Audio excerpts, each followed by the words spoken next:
Hi hello everyone. இப்படி இருக்கிற டாஸ்க்பாரை இப்படி மாற்றணுமா? இந்த வீடியோ உங்களுக்காக தான். இப்போ விண்டோஸ் ப்ளஸ் ஆர்டி ப்ரெஸ் பண்ணுங்க.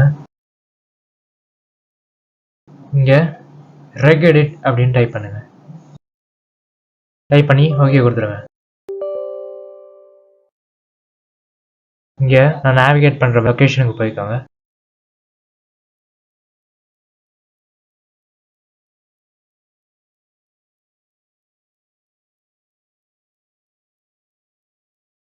மைக்ரோசாஃப்ட் விண்டோஸ் கரண்ட் வெர்ஷன்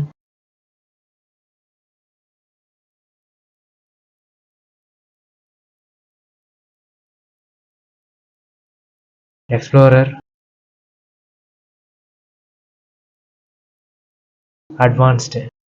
இங்கே ரைட் கிளிக் பண்ணி நியூவில் டிவேர்ட் 32 பிட் அப்படின்ற ஆப்ஷனை கிளிக் பண்ணுங்க. இங்கே டாஸ்க்பார் அக்ரேடிக் ஒபாசிட்டி அப்படின்னு டைப் பண்ணுங்க. நான் டைப் பண்ணுற மாதிரியே டைப் பண்ணுங்க, ஏன்னா இது கேஸ் சென்சிட்டிவ்.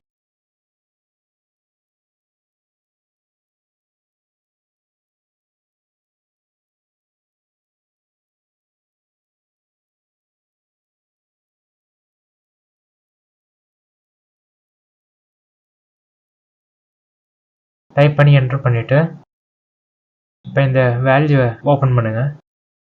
இங்கே 0 கொடுத்துட்டு ஓகே கொடு. இப்போ இதை க்ளோஸ் பண்ணிவிட்டு டாஸ்க் மேனேஜர் வந்து ஓப்பன் பண்ணுங்க. இங்கே விண்டோஸ் எக்ஸ்ப்ளோரரை ரீஸ்டார்ட் பண்ணணும். இப்போ கொடுத்து ரீஸ்டார்ட் கிளிக் பண்ணுங்க. இப்போ நமக்கு கிளியர் டாஸ்க் பார் ரெடி. அடுத்த வீடியோ என்ன போடலான்னு கமெண்ட்ஸில் சொல்லுங்கள்.